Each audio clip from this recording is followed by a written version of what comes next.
It's finally happened. Cameron of Rise Heroes Rise is on Goblin Points. It's been a long time coming. Too long, some might say. We talk about running games, publishing them on YouTube, the Draw Steel community, and Cameron's Crowdfunder. It's complicated. I'm John Denor, and we're talking Draw Steel, the game where YouTubers and podcasters never miss.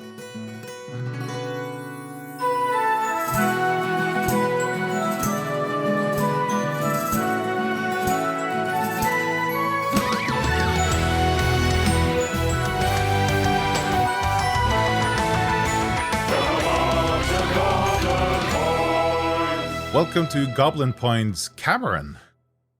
Hello, thank you for having me. You're almost a person that needs no introduction, but still, we need an introduction.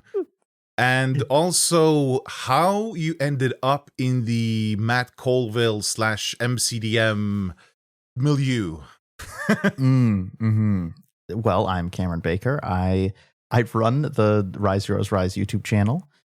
And how did I get involved with in the MCDM sphere? My gosh.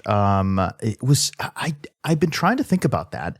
It was sometime between the chain and dusk, I think. Somewhere in between then, it was a running the game video that I watched. I don't remember specifically which one, but it was definitely one of those that got me hooked because I was already in, running 5e a lot and needed advice. And yeah, that just got hooked ever since then. We have to start off with your YouTube channel, Rise Heroes Rise. The should I say the foremost Draw Steel actual play channel on YouTube? There are other ones. There are other ones that are really good. But yeah, I suppose. But you started running really early in development, didn't you? Yeah. So I started running when they first released the Kobold packet, like the Tower of Coins and Swords. With that one? Yes, that sounds about right. yeah. I ran that for like Renee and Gerard and a few others, and it never saw the light of day. And then I started the channel in earnest in November of 2024 with the Fall of Black Bottom, the very first version of it, and just started running weekly ever since then, or pretty close to weekly ever since then. And sometimes multiple times a week.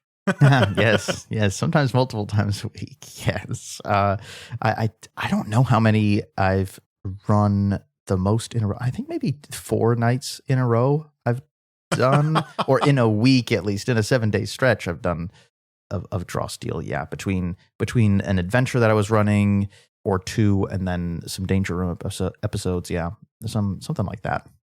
Yeah. You should probably touch on that because you're both doing like small adventures that are a few episodes, I should say, or maybe like 3 to 6, 7, 8 episodes.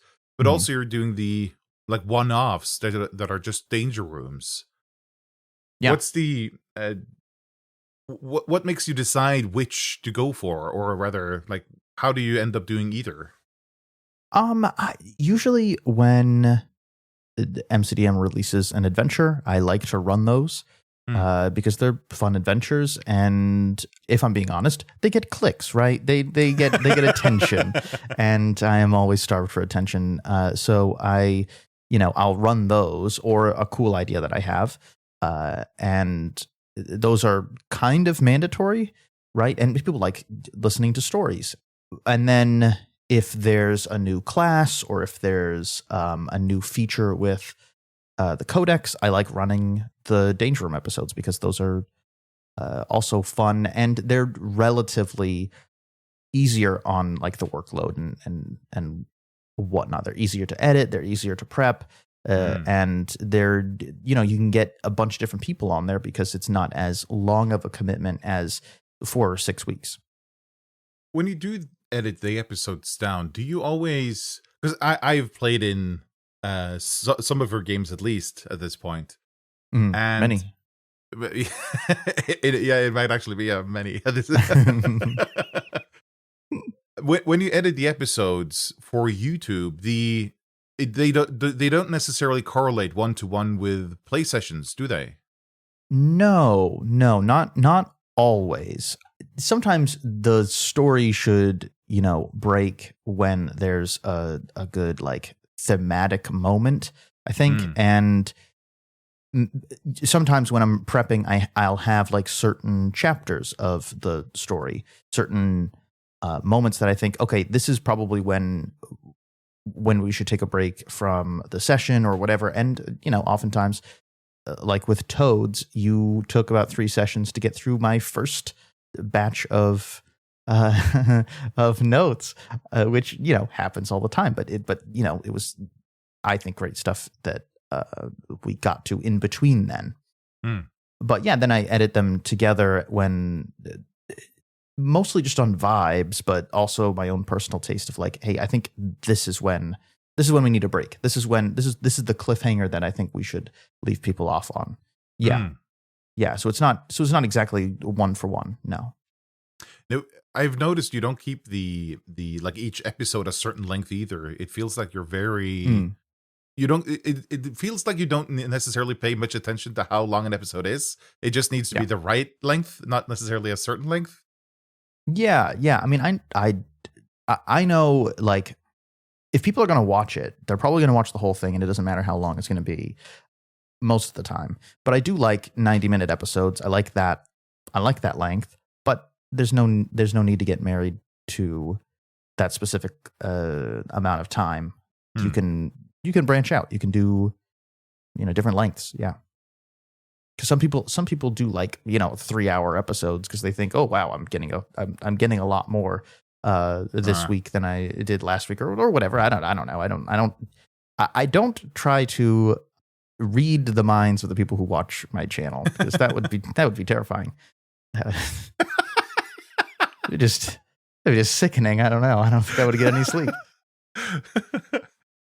Speaking of branching out, I guess, because you've been experimenting with playing other games than Draw Steel on the channel, and you're planning to do more of that. I'm both wondering what other games are you planning to include, and also why.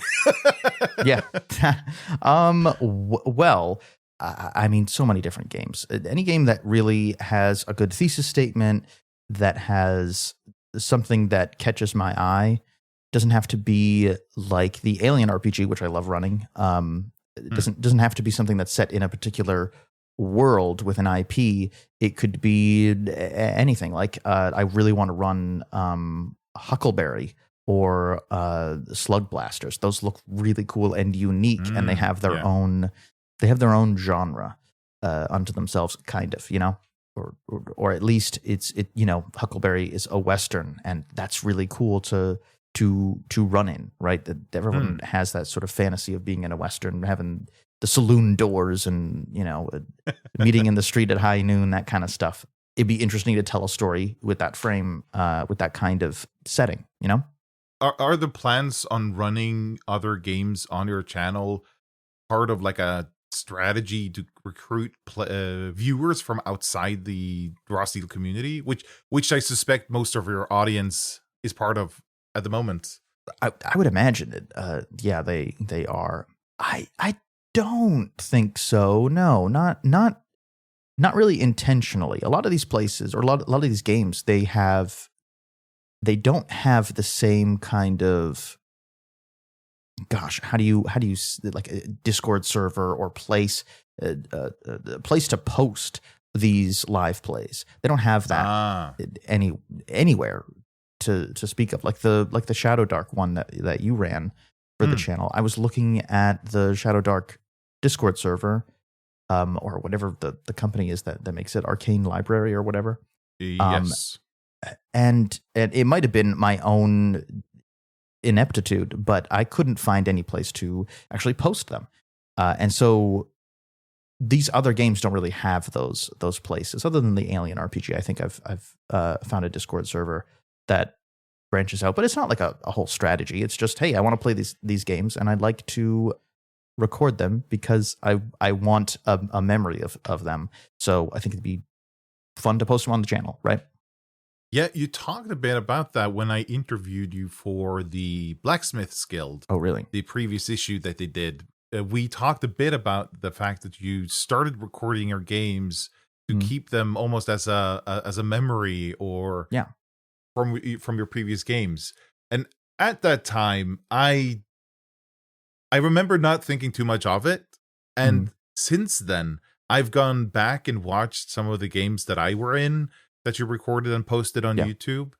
And I totally get what you're saying now. Yeah. It's at the very least a great memory to have, even if like I've run so many of these games, I can forget some of these moments. Watching it back is genuinely entertaining. And even just through the editing process, again, the Shadow Dark video, I was laughing so hard when playing it, when editing it, when watching it back again. It was such a joy. And I know in a few years when I watch it back again, I'll have that same experience. Yeah, it's definitely for that. I actually remember thinking after when watching you, because you gave me a rough cut of the episode to watch, and I remember thinking I totally forgot a lot of the time that the camera was there because I'm not usually in the videos, and I remember thinking, oh man, I should have done more reactions because you guys couldn't see me either. So I could have done a lot more with the camera as we were playing. Yeah. I mean, you bring up a good point. When you forget that the camera's there, that is the magic. That's when you hit your stride. Like those are always the best moments, because some people can be kind of camera shy. At this point, I don't think I can be, really, just through the nature of it, or they're very nervous about or self-conscious about how they look when they're on the screen or how they sound and all that. And I had that horribly at the beginning.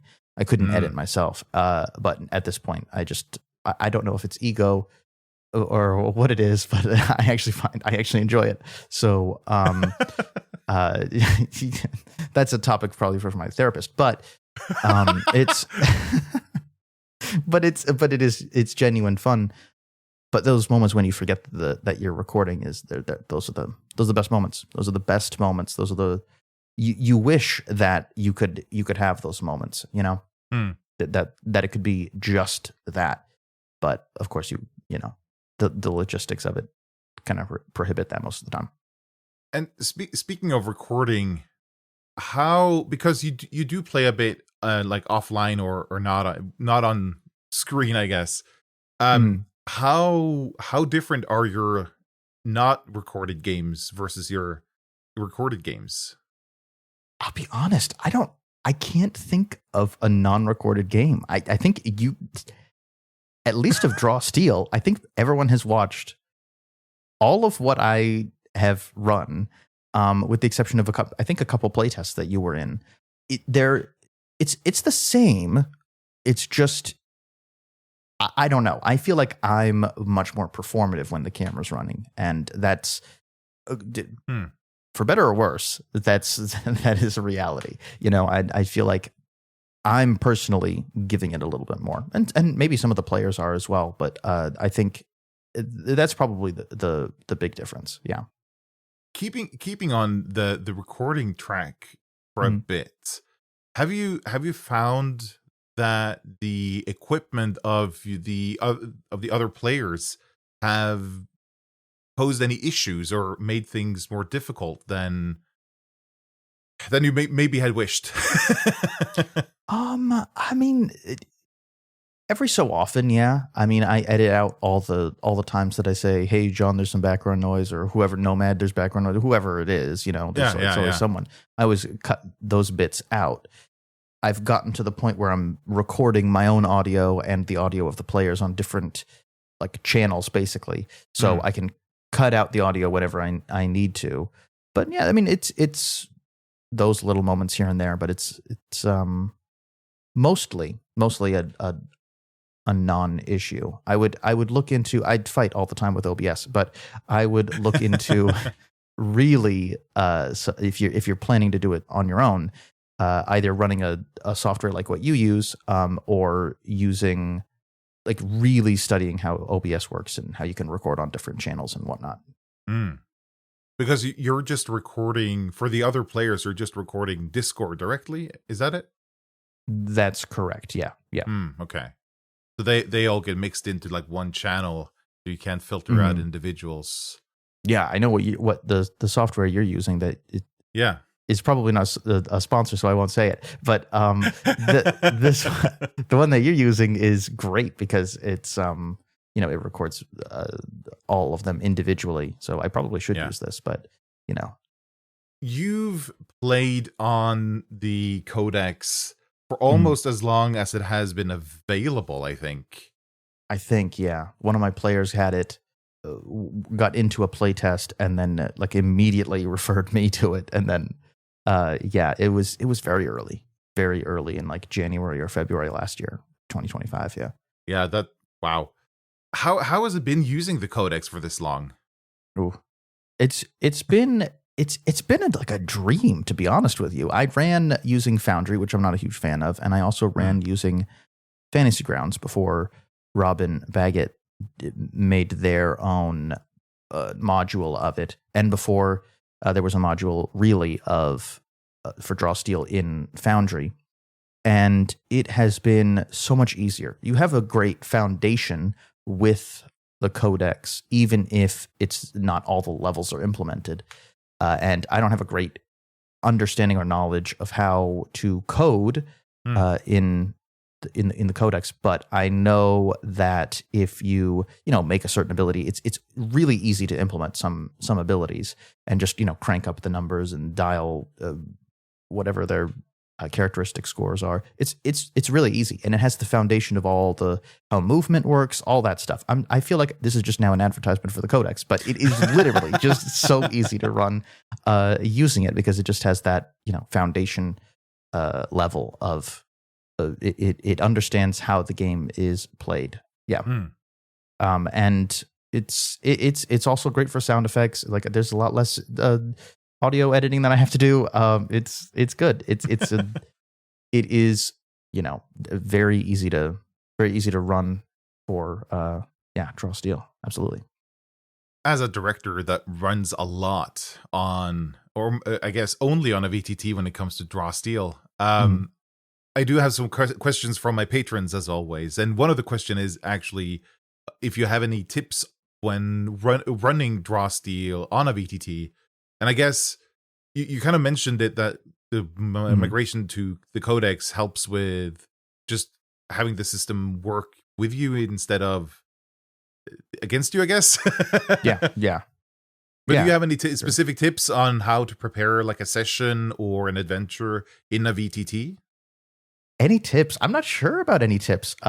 Just trust the system, trust the Codex. It knows the game better than you and everyone else at your table, and it's certainly smarter than I am. So I don't know. It might be as smart as some of your listeners. I'm not sure, but we'll have to pitch it against Jonas Tintensail. For sure. Yes. And if they're listening to this podcast, they're already very smart. So who knows? But it's just trust the code. They have wizards over there at DM Hub who are who have made magic basically. Do you use any of the new features that have been introduced somewhat recently with the journal stuff, where you can prepare encounters and all that? Have you experimented at all with that, or are you using some other technique? No, usually what I do, and I'm sure that's all very useful for if someone's running and they're not recording, but having the journal on the screen is difficult for the recording, and that's the only real reason. I've used it for one of the when we tested the the first batch of the Encounters book, Encounters. I used it for that. Now it worked really, really well. Yeah, I could see myself using it, but it kind of gets in the way when I'm recording. And I usually just put my notes on a Word document and just read from there, usually, regardless. But from what I have used, really useful.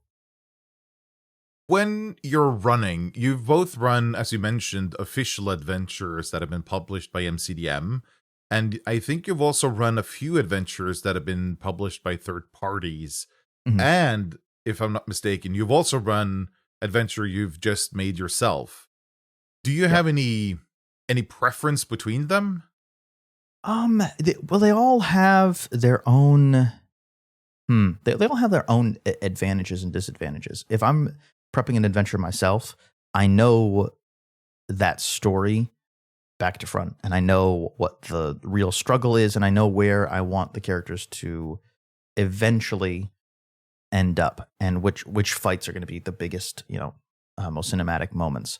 So it's easier for me to adjust it midway through and say, okay, well, we're going to cut this bit from the adventure and we're just going to carry on here, because they've kind of already, I don't want to repeat another story beat that they kind of already hit earlier, And if I already know it, there's a lot less prep I have to do actually writing it down on the Word document. Sure. And then you said like third-party ones. Third-party ones, I want to run more third-party ones this year, because there are so many great ones that actually excite me. So with those ones, I have to read the whole thing, and I can't read, so it's difficult. But it's but you do have to kind of memorize it to a certain extent and have a good understanding of like what the story is first before you implement it into the codex to whatever degree I need to.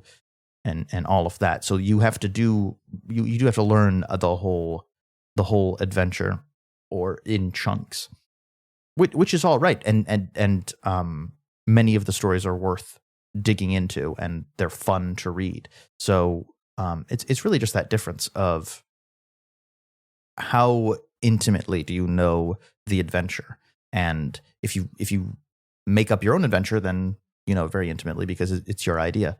But yeah, there are some adventures that, like the Great Thaw of Grismithrak Spire. That's such a fun adventure, because it's a bunch of little kobolds running around being crazy little cultists, and that's a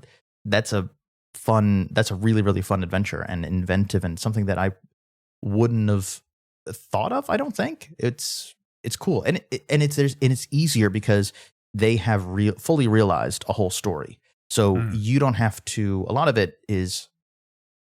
When you're prepping your own story, you have to start. You got to figure out what it is. You got to figure out what the bad guy is. All these things, and you can be inspired to make that stuff. But it is a lot easier if you can read something and say, okay, I like what you're doing here. Thank you for prepping this whole thing for me. Basically, I really enjoy that. Yeah.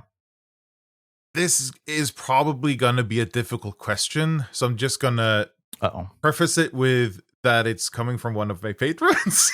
Okay. But not to throw them under the bus, but is there an adventure that has been your favorite to run? Oh, I like the ones. I like the ones that are. This is a difficult one. This is a difficult one to answer because I like telling a story with my players, and I like it when everyone's having fun at the table, and when we hit story beats that come naturally, as opposed to ones that I have written down or whatever. So the Delian Tomb had, for my money, the best ending I think we've had on the channel. It was just so much fun, and a lot of it was just all of us riffing off each other in that final session, and certainly in the last 30 minutes or so of that final session. It was great. It was phenomenal, and I wouldn't have had it any other way. But I think the one that I've had the most fun as as a director was probably the Cave of High Weirdness for kind of the same reasons. I would have nitpicked, I can go back and I can nitpick, all the encounters and, what the real motivation of the whole adventure was all day long. But that group playing together and, all the way through, it was like the ending of the Delian Tomb, but just the entire adventure. And so I really enjoyed that. Yeah. Probably the Cave of High Weirdness. Yeah. And also because it was another original one that I thought was that I'm actually proud of, the end boss and all that. I was pretty proud of that adventure. Yeah. Where did that adventure come from? What was the inspiration behind that adventure? Well, and spoilers, but I like gelatinous cubes just fine. I like them just fine. They're perfectly fine monsters. But if you can put essentially an elder brain with tentacles in it inside the gelatinous cube, I mean, come on, you can't get any better than that. I lie. I should have put a crown on top of it, and then it would have been better. Yeah, that would have been, or a CR or something like that. Yeah, that's the only way that I would have improved the visual design of that final monster, and then the art too to back it up was incredible. Did you commission art for that adventure? Yes, the maps. Not the maps. That's not the all. Maps. Shane Peku, and then someone else, I believe, for that first map. But yeah, Julian Manzoli, who up to a certain point did a lot or all of the character art for a lot of the videos. She did just an amazing job on that one. I don't think she is in the tabletop RPG space, and so I throw a bunch of these weird ideas at her, and she nails it every time. So yeah, a lot to her credit. But you've been really good at commissioning art for like a lot of characters because that's all on you, isn't it?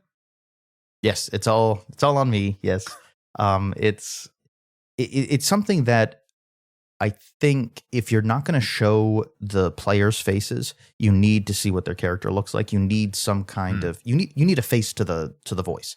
And so, and I know that most of the players probably don't feel comfortable being on camera, and I get that. I totally understand that. Even when I started, I wasn't 100% comfortable on camera. But you do need that face, so you need art, and it needs to be good art. It needs to be good art, and good art is also expensive, but it's totally worth it because you're employing someone, and it's going to look really, really cool. I have to say, it feels like you're making it both harder on yourself and also more expensive on yourself by having so many different characters. Yes, wouldn't it be easier to just have like a smaller cast of characters?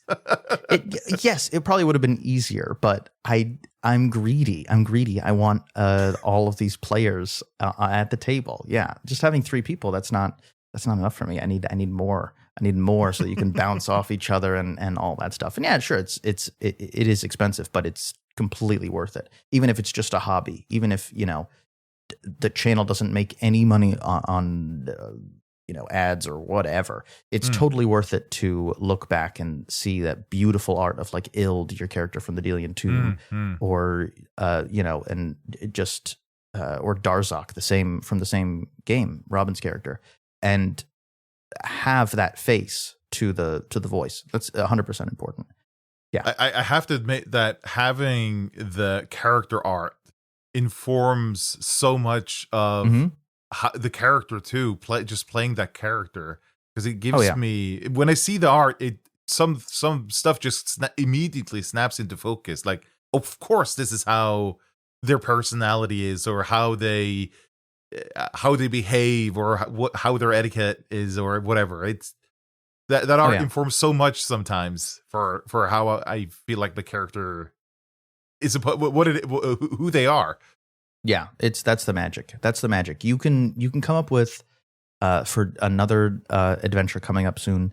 Everyone submitted their art, submitted their like pitches for what the character should look like, their own characters should look like, and they included examples of this actor or whoever, this character, or other pieces of art, and that's all well and good. And that unto itself, that looks really cool. But once you actually get the first draft, the sketches, and then once they put shading and color and all that into it, that's when it really takes shape, and that's when the magic really happens. I think that's probably my favorite part of the whole process, is getting the first bits of art and just seeing, and I'm like, okay, wow, this is going to be amazing. It's all coming together. Yeah. You've used a lot of different monsters in your adventures, and have you had any Malice abilities that have been like a highlights of those adventures? Sure. I am notorious for forgetting about Malice during a combat, because I'm not a tactically minded director, really. And I know, hey, that's one of the pillars of the game, draw steel. But it's just, that's not who I am. So I will often forget about my Malice. But I love goblins. I love them because they're, sneaky little guys. And so I love Swamp Stink, which is, that's just fun. You get to fill the map with this green haze, and it stinks a lot. And I like that they're stinky little guys. I like that. As a player, I really dislike that. It's really annoying. Of course. And that's the other half of it, is that it also annoys the players. And, the director's supposed to do that. That's what Malice is for, right? Is to annoy the players, right? And then I like Goblin mode because I like the idea of all the goblins with Scooby-Doo legs, where they just, turn into whirling dervishes, the bottom half of their bodies, and just running around. I like that. I just like goblins. You say that you're not really tactically minded. Mm-hmm. As someone who's run a lot of monsters, I want to ask you this, because I have a theory that while you might find other TTRPGs that are tactical, I think something that is not necessarily unique, but that Raw Steel really promotes, is that the game doesn't only allow you to be tactical, but it kind of forces you to be, because of how abilities are designed. Do you find that to be true for the monsters? Oh yeah. Just like the Codex is smarter than me, the game Draw Steel is smarter than I am about itself. Like it can basically run itself. If you put the right monsters in there, it's very easy for those monsters to act tactically, with or without you, with or without your input. So that's for sure. I've found that multiple times. I ran a dwarven encounter for you in the game that I'm running now, and I saw a couple things. A couple things were like, oh no, okay, yeah, these dwarves dwarves know how to be a dwarf better than I do, because I'm not a dwarf. But yeah, all the time that happens, all the time. I feel like I see this a lot for the play, or rather the hero abilities for the classes. That, for example, the tactician is maybe the best example, where some of their abilities are basically, I do nothing, you do everything, where they just tell their allies to do the work for them. And I know that there are other games that does the same thing, specifically 4th edition with the Warlord class, or subclass, I guess. Mm-hmm. I don't actually remember or know. But it doesn't matter. Warlord, you could play a Warlord in there, and it did that. Yeah. But it feels like Draw Steel kind of turns the knob to 11 and goes full ham on. There's so many things that kind of rely on you on having allies to play off of, where abilities will basically doesn't work if you don't include them. Yeah. I think I've played a tactician in one game, and I built the whole character around them shouting at their allies and saying, hey, you do this, you do this, you do this. And I'm not sure if I had a real power roll or a main action, I should say, that required a power roll attached to it. I think you can build an effective tactician doing that, and it's still so much fun because you're giving a lot of people extra turns or extra actions and that kind of thing. Yeah, that's that kind of build could be really, really fun. Yeah, and it's the same as those monsters, right? You can be tactical by accident, or it's actually kind of amazing, you know.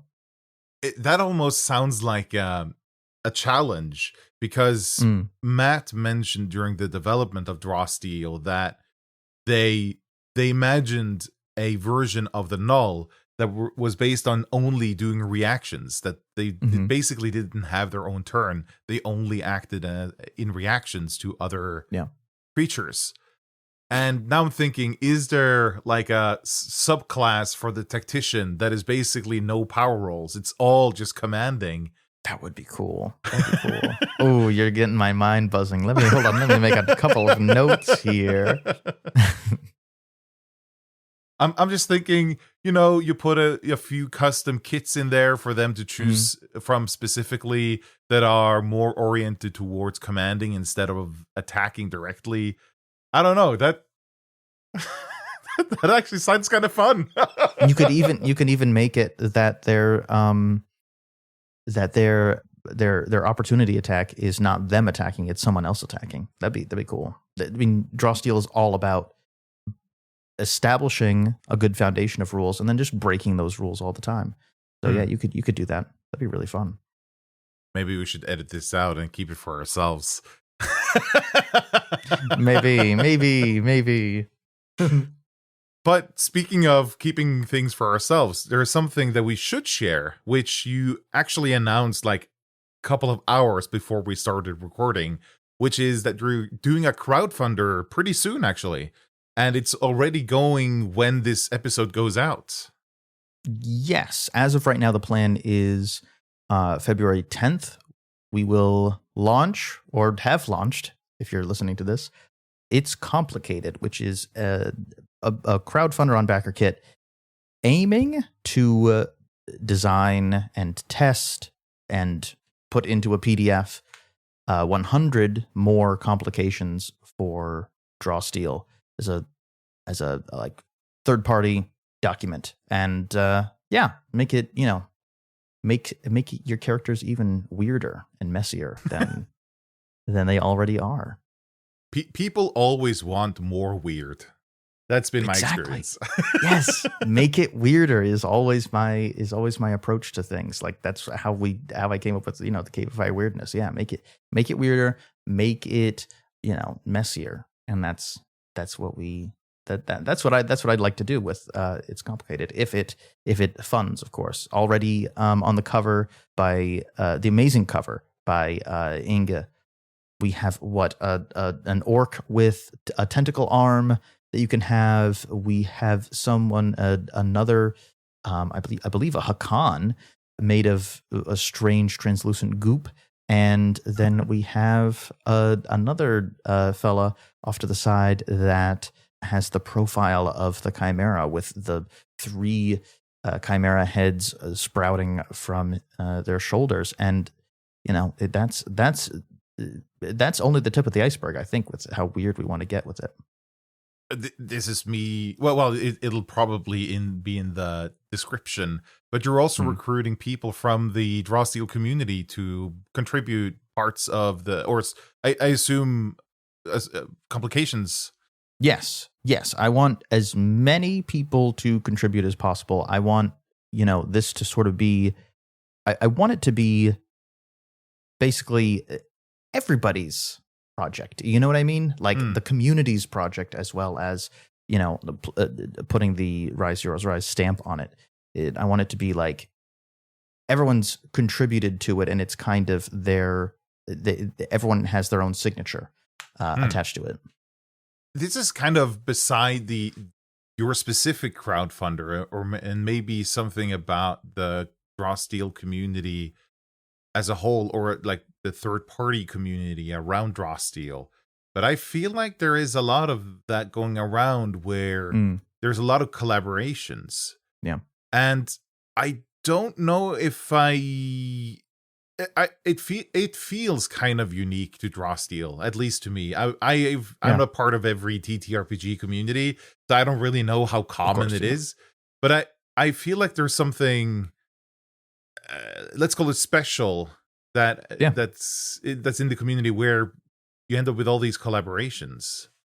Oh yeah, it's definitely special. It's great. I'm always, I think a lot of the time with this kind of stuff, and even talking to other people outside of the community about it, they don't quite understand how close knit this community is, how we're genuinely rooting for each other to do well with crowdfunders and whatnot.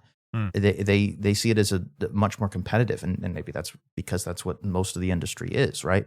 But it really is like a very close knit group of folks creating stuff, and obviously starts from the top down from MCDM, but then it also a great font of inspiration is Jams of the Timescape doing such an amazing job. Such an inspiration seeing all of those for this latest one, all the ancestries. You can't escape it. They're inescapable. The Jams of the Timescape. It's amazing. Folks fostering that kind of environment that gives me, who just basically does videos, it gives me just all the inspiration that and confidence that I need to put out my silly little document. You know what I mean? It's genuinely inspiring to so many folks, and I can only really speak for myself, but I know it's a bunch of other people as well that are inspired by each and every new project.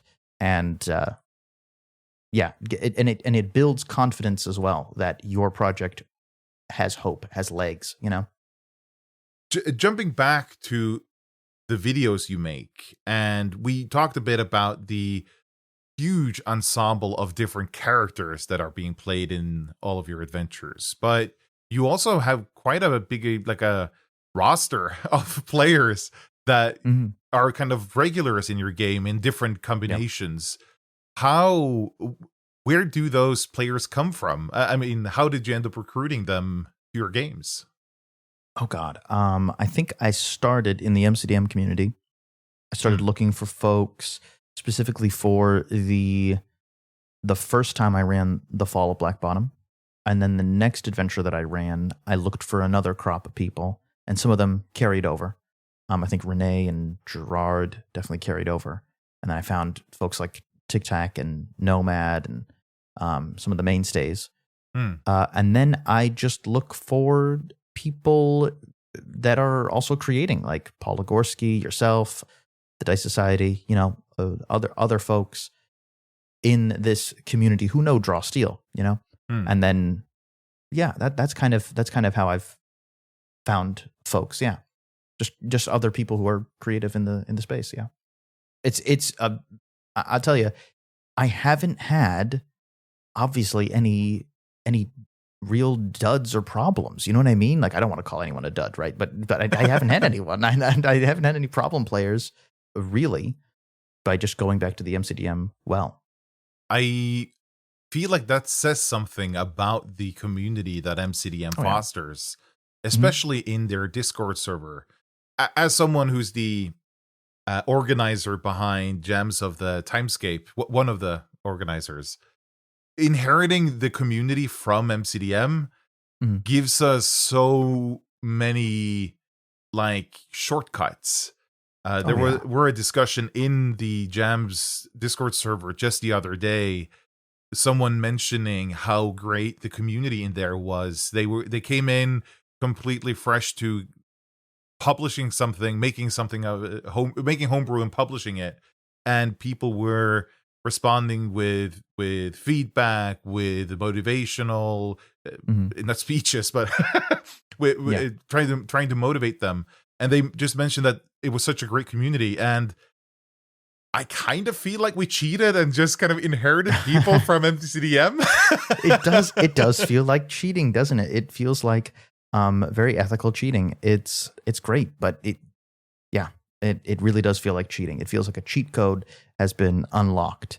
And even in the chats that I've been with I've been in with you and other folks in the community, other creators. It's unlike anything I've ever seen from a creative standpoint. It is the absolute dream to be a part of something where you're allowed to be creative. You're allowed to be creative, I guess, in the community, and there's other folks there who really are on the same wavelength as you and have the same are interested in the same things and root for each other. Again, rooting for each other is something I think that's the secret sauce is everyone rooting for each other to do well, because the rising tide raises all buoys. Yeah, I think that's true. And I kind of want to hear your thought on this, kind of very adjacent to this, which is, how do you think MCDM has been towards the third-party creators in their community, and how do you feel like how do you feel their relationship to like creators in their community is? Their willingness to open the game up entirely for Stall and Forged Steel, two amazing pillars of the community. Healthy ways of creating characters, amazing ways of making characters. You wouldn't have those apps, you wouldn't have all of that, and make it so easy to make characters without that license. And it's obviously a big risk to do that from a business perspective, right? If you open up the game, anyone can do whatever they want with it, which is scary, I'm sure. But I think they have a lot of confidence in the creators, in the Drawsteel third-party creators, to be respectful of it and have a certain, I want to say, like a certain bar for the quality of product that they're going to put out. So and it's always good when they, promote these folks, when they promote, Stall or any of these things. Hearing Rise Heroes Rise come out of Matt Colville's mouth when he's on stream it's amazing. It's great for my ego. I can't imagine. It's just so good. But that's another conversation for my therapist. But it is very, very reassuring that, hey, I'm doing the right thing. I must be doing something right. If I've backed the right horse. There's a lot of that. There's a lot of that feeling. Yeah. I always ask my guest to bring some kind of recommendation when they come on. So now I'm excited to hear what you've brought. Yes, I've brought so many things. Yes. Yeah, yes, I have several bullet points. So, in terms of, I know that your listeners, they like Draw Steel, so they like tabletop RPGs. I have sort of filtered all of my recommendations mostly just for you folks listening, because I care. I have, for YouTube recommendations, if you haven't listened to it, listen to The Dice Decide.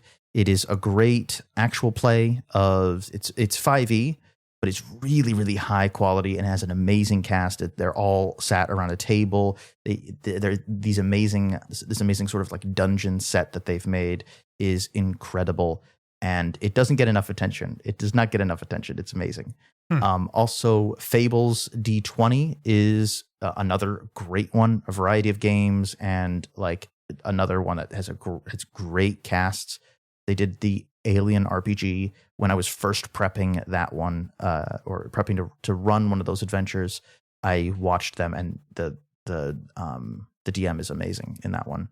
Obviously, High Rollers is great. They do great work all around, but you've probably heard of them. And then Mystery Quest is another one that is fantastic. They have a great variety of casts, and they play a great variety of games as well. They play, I don't think they've ever played 5e. I think they do just a bunch of different types of games like Mothership, or they did the Alien RPG as well. That's how I found them. And I think they've just done Shadow Dark as well. And I have some movies as well, and these are not my favorite movies, but they're ones that can like really inspire great adventures, and ones that I rip off all the time. First is Pirates of the Caribbean, amazing action adventure, amazing. If you just follow a lot of these movies, you just follow what the hero needs to do. That adventure alone will spawn so many great sessions. Pirates of the Caribbean, Indiana Jones, any of the Indiana Jones movies, especially the one with the aliens, because it can get weird. The Mummy is amazing. The Mummy is amazing. It's a romance story about two undead gods, basically. That's so weird and so amazing. Jumanji, I was thinking specifically the Welcome to the Jungle one, which would be so much fun. I want to play that adventure because it's so cool. You just get dropped into a video game. That's so cool. You can frame that with a number of different systems. Predator, where it changes genre halfway through, is incredible. Ben-Hur, because that is a huge epic. You could do that as a solo play, or you could do it as a bunch of heroes around the table. Obviously, Mad Max. I already have a Mad Max story idea or adventure idea in my head that I would love to run. I don't have any books because I can't read, so I don't have any of those. I have tabletop RPGs that I want to run, but I have not yet run. Mothership, which looks really cool. It's obviously horror, sci-fi. It has a great visual design. It's on my shelf. It's ready to be run, but I need I just need to get myself in gear here. Huckleberry, back to the Old West. It is super cool. It has a really, really cool visual design to it that I want to run. Slug Blaster, I think we've already talked about. Kids on skateboards, Stranger Things, and Rick and Morty sounds so awesome. Sounds so dope. I want to run it tomorrow. And then Stars Without Number, which is another space fantasy, and it looks incredibly dope. It looks spaceships and all that stuff. I'm a huge nerd, so yes, I want that. I want that injected into my veins. And then for board games, I've brought Red Dragon in. It is, to date, I believe, the only game that my brother and I haven't ripped apart to make better. It's really robustly designed, and it's really well designed as well. Yeah, super fun. That is an impressive list. Thank you. I haven't played Red Dragon in still, but it's on my to-play list for board games. Definitely. It intrigues me every time I hear about it. It's super fun. You really get into character. You really, but each character is different in how they interact with other characters, and it's just so much fun. You should go get a copy, play it immediately. That's your homework, John. That's your homework. Cameron, it has been fantastic to finally have you on Goblin Points. It's been a really long time coming. So yes, it's been a blast. Yeah, thank you. Thank you so much for having me on. It was really fun. Thank you. Thank you again, Cameron, for coming on. It's always a great time to chat. While it did nicely coincide with the launch of the Crowdfunder, It's Complicated, which, by the way, is only a few $100 away from funding as I record this, I had an ulterior motive. This episode drops on February 15. February 14 last year was the day I played my first session with Cameron on Rise Heroes Rise. Cameron contacted me after I'd featured Rise Heroes Rise on Goblin Points and asked if I'd like to join for a one-shot. I eagerly agreed, and we played together on February 14, which I now realize is Valentine's Day. What a love story! As a career GM, who's always the one running for my table, by choice, Cameron's allowed me to really get to play on the other side of the screen, and that's been such a fantastic gift for the past year. So, thank you, Cameron, so much. I want to thank Foxtrick, Fawn, Anton Cremola, Tutolfern, and the Dice Society for submitting questions for Cameron. If you want to be featured on Goblin Points or know of someone else who should be, leave a comment on YouTube or Spotify or send me an email on tips@goblinpoints.com. Links to everything, including the script, can be found in the show notes and on goblinpoints.com. If you want to support my work, you can become a patron member. As a paying member, you can submit questions for upcoming guests. You also get access to premium features on Stall. Stall is a digital toolset for playing and running Draw Steel. Digital hero sheets, looking up monsters, or read the core rules. Go to stall.app, stawl.app. Next episode is on the 25th. I'll be joined by Surfing Bird, who's the designer behind the Scion class and the founder of the Draw Steel Brewery server. See you next time. Snackis.